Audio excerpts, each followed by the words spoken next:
নমস্কার বন্ধুরা, আজকে আপনাদের দেখাবো পঞ্চায়তন।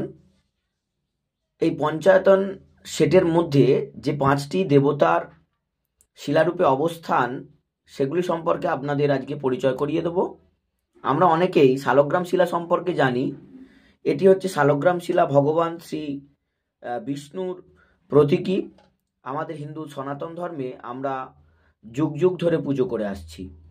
অন্যদিকে এখানে রয়েছে এই সোনভদ্র শিলা, গণেশের প্রতীকী। আচ্ছা, এখানে দেখতে পাচ্ছি আমরা ক্রিস্টাল, যেটা ভগবান সূর্যদেবের প্রতীকী।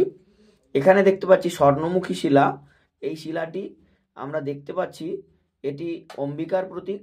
এবং এখানে দেখতে পাচ্ছি আমরা খুব সহজেই এটি হচ্ছে বানলিঙ্গম, যেটি কিনা ভগবান শ্রী